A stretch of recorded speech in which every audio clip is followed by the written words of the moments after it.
सन 1971 से 1979 के 8 सालों में अफ्रीका के एक छोटे से देश युगांडा में करीब 1 लाख से 5 लाख लोगों की बेरहमी से हत्या कर दी गई थी और इन लाखों लोगों की मौत का जिम्मेदार था युगांडा का सनकी और आदमखोर तानाशाह ईदी अमीन, जिसे द बूचर ऑफ युगांडा यानी युगांडा का कसाई के नाम से भी जाना जाता था। नमस्कार दोस्तों, स्वागत है आप सभी का हमारे चैनल डार्क क्राइम्स पर। आज के इस वीडियो में हम लोग बात करने वाले हैं इतिहास के एक क्रूर और आदमखोर तानाशाह ईदी अमीन के बारे में। वीडियो को अंत तक ज़रूर देखना और पसंद आए तो लाइक भी करना। अपने आप को ईदी अमीन दादा कहलाने वाले ईदी अमीन का जन्म 1923 में युगांडा के एक छोटे से शहर कोबोको में काकवा समुदाय में हुआ था।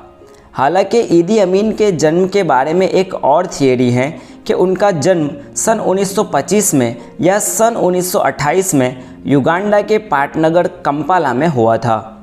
ईदी अमीन एक बहुत ही गरीब मुस्लिम परिवार से थे। बचपन से ही ईदी अमीन के पिता ने उन्हें छोड़ दिया था। छोटी सी उम्र से ही उसने इस्लामी शिक्षा हासिल कर ली थी। बढ़ती उम्र के साथ अमीन का शरीर भी काफ़ी ज़्यादा बढ़ने लगा था। जवान होने तक वो एक 6 फीट 4 इंच के लंबे चौड़े बदन का मालिक बन गया था। सन 1946 में करीब 26 साल की उम्र में उसने किंग्स अफ्रीकन राइफल्स नाम की अंग्रेज़ सल्तनत की सेना में एक रसोइये के रूप में काम करना शुरू किया। यहीं से अमीन के पॉलिटिकल करियर की शुरुआत हुई।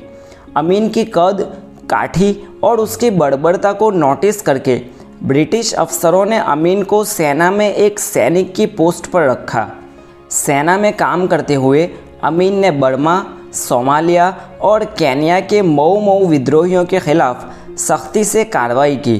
सन 1953 के केन्या के मऊ विद्रोह को कुचलने में अमीन ने बहुत अहम भूमिका निभाई थी। अमीन अब एक क्रूर और ताकतवर सिपाही बन चुका था। अपनी इस काबिलियत और क्रूरता की बदौलत अमीन एक आम सिपाही से सार्जेंट मेजर बना और फिर एफएनडी बनाया गया।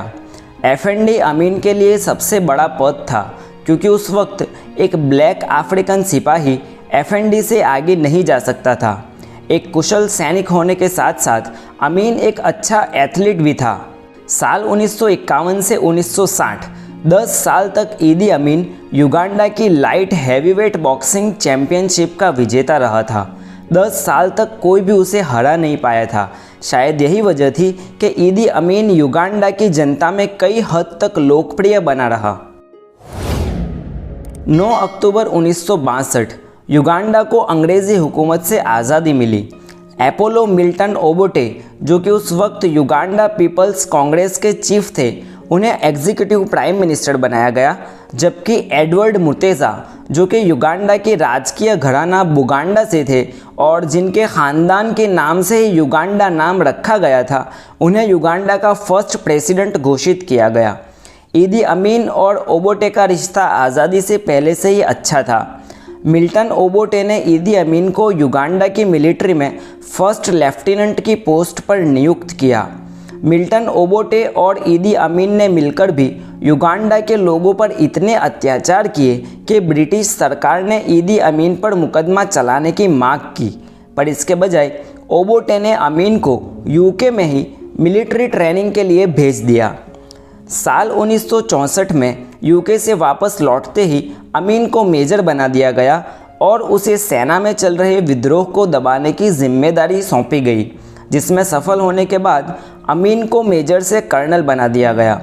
सन 1965 में प्राइम मिनिस्टर ओबोटे और ईदी अमीन पर युगांडा के प्रेसिडेंट एडवर्ड मुतेसा ने सोना और कॉफ़ी की स्मगलिंग का इल्ज़ाम लगाकर संसद में जांच की मांग की। मिल्टन ओबोटे ने ईदी अमीन को चीफ ऑफ स्टाफ बनाकर आर्मी की पूरी बागडोर उसके हाथ में सौंप दी। मिल्टन ओबोटे ने 5 मिनिस्टर्स को गिरफ्तार कर लिया और 1965 वाले संविधान को बर्खास्त करके खुद को प्रेसिडेंट घोषित कर दिया, जिसके बाद तत्कालीन प्रेसिडेंट मुतेसा अज्ञातवास में चले गए। ईदी अमीन अब आर्मी में अपनी पकड़ मजबूत करने लगा। उसने स्मगलिंग और साउथ सूडान के विद्रोहियों को हथियार बेचकर उन पैसों से आर्मी के बड़े बड़े अफसरों को खरीद लिया। इतना ही नहीं, उसने आर्मी में अपने समुदाय काकवा के लोगों को बड़ी बड़ी पोस्ट पर तैनात करना शुरू कर दिया। उसने युगांडा में रहने वाले ब्रिटिश और इजरायली एजेंटों से भी अपना रिश्ता मजबूत किया। जब प्रेसिडेंट ओबोटे को इसकी भनक लगी तो उन्होंने अमीन को हाउस अरेस्ट यानी नज़रबंद करने का हुक्म दिया, पर अमीन अब किसी के ताबे में रहने वाला नहीं था। जब मिल्टन ओबोटे अमीन को हाउस अरेस्ट करने में असफल रहे तो उन्होंने अमीन को आर्मी में कम दर्जे वाली पोस्ट पर नियुक्त कर दिया। 25 जनवरी 1971 प्रेसिडेंट मिल्टन ओबोटे सिंगापुर में राजकीय दौरे पर गए हुए थे। वहीं से उन्होंने अमीन की गिरफ्तारी का आदेश दिया। किसी तरह ईदी अमीन को प्रेसिडेंट ओबोटे के इस आदेश की जानकारी मिल गई। अमीन ने अपनी मिलिट्री पावर का इस्तेमाल करके पूरे युगांडा को मिलिट्री से घेर लिया और सभी एयरपोर्ट को सील कर दिया। अपनी मिलिट्री पावर का इस्तेमाल करके अमीन ने सिर्फ 3 घंटों में युगांडा में तख्ता पलट कर दिया और ख़ुद को युगांडा का प्रेसिडेंट घोषित कर दिया। I have only come here for 5 minutes. I have come as a president of the Republic of Uganda. इसके बाद पूर्व प्रेसिडेंट ओबोटे वापस युगांडा ही नहीं आए और पड़ोसी देश तांजानिया में छुप कर रहने लगे। ईदी अमीन के प्रेसिडेंट बनते ही युगांडा में एक जश्न का माहौल बन गया। युगांडा की जनता में एक नया जोश और उत्साह था। अमीन ने सत्ता हासिल करते ही सबसे पहला काम राजकीय कैदियों को आज़ाद करने का किया, जिसमें ज़्यादातर लोग अमीन के सपोर्टर ही थे जिन्हें ओबोटे ने कैद कर लिया था। साथ ही अमीन ने ओबोटे की खुफिया पुलिस को भी बर्खास्त कर दिया, जिनका काम प्रेसिडेंट ओबोटे के खिलाफ हो रहे विद्रोह को दबाना था। पर साथ ही ईदी अमीन ने अब खुद की एक किलर स्क्वाड बनाई और इसी के साथ शुरू हुआ युगांडा में मौत और क्रूरता का नंगा नाच। अमीन की किलर स्क्वाड ने युगांडा में रहने वाले ओबोटे के समर्थकों को ढूंढ ढूंढ कर मारना शुरू कर दिया। सत्ता हासिल करने के पहले ही साल में अमीन ने करीब 9,000 लोगों को मौत के घाट उतार दिया था।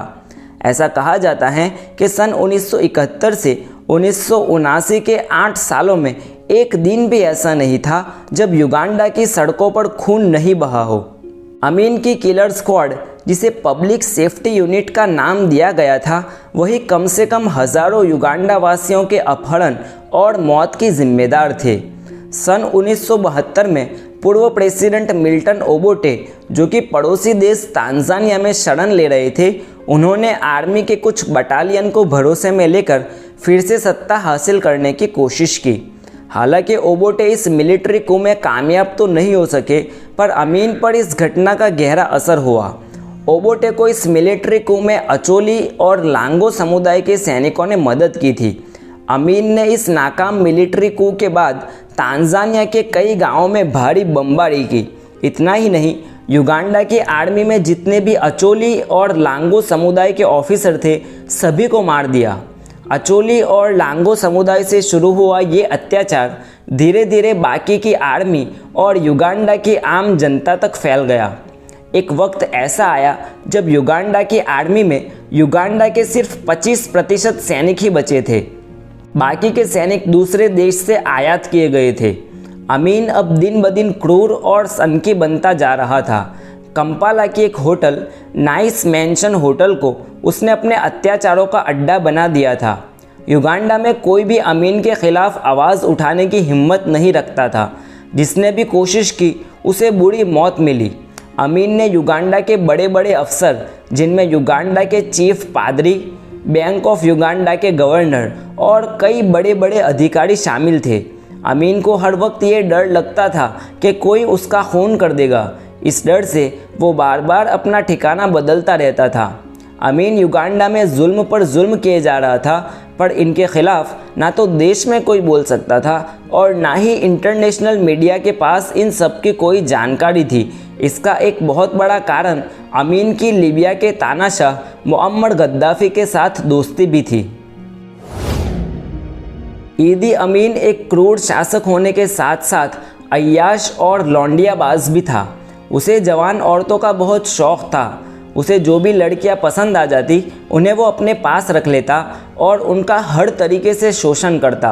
ईदी अमीन के बारे में एक और बात बहुत मशहूर थी, वो ये कि ईदी अमीन को इंसानी मांस खाना पसंद था। ये बात की पुष्टि तब हुई जब ईदी अमीन का पर्सनल डॉक्टर, जो कि हमेशा उसकी सेहत का ख्याल रखता था, वो एक बार ईदी अमीन के घर गया और शायद पानी पीने के लिए उसने फ्रीज़ खोला तो उसने देखा कि फ्रीज़ के अंदर एक इंसान का कटा हुआ सर और कुछ मांस रखा हुआ था। डर के मारे वो वही बेहोश हो गया। सन 1975 में ईदी अमीन को युगांडा के मुख्य न्यायाधीश से किसी बात पर नाराज़गी हो गई। ईदी अमीन ने न्यायाधीश की हत्या करवा दी और जब न्यायाधीश की लाश का पोस्टमार्टम चल रहा था, ईदी अमीन वहां पर आ गया। उसने सभी डॉक्टरों को कमरे से बाहर जाने का हुक्म दिया और करीब आधे घंटे तक अकेला लाश के साथ रहा। अमीन के जाने के बाद जब डॉक्टर्स रूम में वापस आए तो न्यायाधीश के जिस्म के कई हिस्से, जैसे उनका दिल और गुर्दा, गायब हो चुका था। जब किसी देश का शासक अय्याश और जुल्मी होता है, वो देश कभी ना कभी आर्थिक कंगाली की ओर चला जाता है। युगांडा भी बर्बादी की ओर आगे बढ़ रहा था। देश में इन्फ्लेशन 1000% हो चुका था। ईदी अमीन ने अपने कपटी दिमाग से इसका भी जोड़ निकाल लिया। देश की इस बदहाली का जिम्मेदार उसने युगांडा में रहने वाले एशियन नागरिकों को ठहराया। उस वक्त युगांडा में करीब 70,000 एशियाई लोग रहते थे, जिनमें ज़्यादातर हिंदुस्तानी नागरिक थे जो कि अंग्रेज़ी हुकूमत के दौरान या तो अंग्रेज़ी सेना में सिपाही के रूप में गए थे या व्यापार के सिलसिले में गए हुए थे। ईदी अमीन ने तानाशाही फरमान जारी करते हुए सभी एशियाई लोगों को 90 दिनों के अंदर युगांडा छोड़ने का आदेश दिया। इतना ही नहीं, युगांडा छोड़कर जाने वाले एशियाई लोगों को अपने साथ सिर्फ 2 ही बैग ले जाने की अनुमति दी। डर के मारे युगांडा से सारे एशियाई लोग चले गए, जिसके बाद अमीन ने इनकी सारी मिल्कत अपने चमचों में बांट दी। ईदी अमीन के पतन की कहानी भी इतनी ही दिलचस्प है। दिलचस्प इसलिए कि अपने आप को पूरे अफ्रीका का सबसे शक्तिशाली नेता बताने वाले ईदी अमीन के पतन का कारण एक छोटा सा देश तांजानिया बना। सन 1978 में अमीन ने लीबिया की सेना के साथ मिलकर तांजानिया की बॉर्डर का एक छोटा सा प्रदेश कागिरा पर कब्जा करने के लिए हमला कर दिया, जिसके जवाब में तांजानिया के प्रेसिडेंट जूलियस नायरे ने युगांडा और लीबिया की सेना को करारा जवाब दिया। तांजानिया की सेना युगांडा और लीबिया की सेना के साथ बड़ी ही बहादुरी से लड़ी। ये युद्ध करीब 6 महीने तक चला, जिसके अंत में तांजानिया की सेना ने युगांडा के पाटनगर कंपाला पर कब्जा कर लिया। हालांकि ईदी अमीन युगांडा से भागने में सफल रहा और गद्दाफी के लीबिया में पहुंच गया।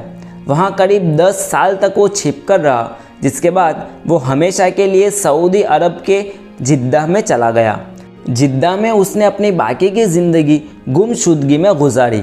19 जुलाई 2003 में अमीन की चौथी बीवी नालोंगो मदीना ने युगांडा की सरकार से अपील करते हुए बताया कि अमीन किडनी फेलियर की वजह से जिद्दा की किंग फैसल स्पेशलिस्ट हॉस्पिटल में कोमा में हैं और वो अपने आखिरी दिन युगांडा में बिताना चाहती हैं, जिसके जवाब में युगांडा के प्रेसिडेंट योवेरी मुसेविनी ने कहा कि अमीन को युगांडा वापस आने पर अपने कर्मों का हिसाब देना पड़ेगा।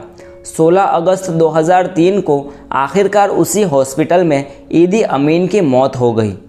हालांकि जिस हिसाब से ईदी अमीन ने युगांडा की जनता पर जुल्म किए, उसके बदले में उसे कुछ भी सज़ा नहीं मिली, पर एक घमंडी तानाशाह को अपनी ज़िंदगी के 24 साल एक आम आदमी की तरह गुमशुदगी में छुप कर बिताना पड़े, वो भी किसी सज़ा से कम नहीं है। ऐसे ही दिलचस्प वीडियो हमेशा देखने के लिए हमारे चैनल डार्क क्राइम्स को ज़रूर सब्सक्राइब करें।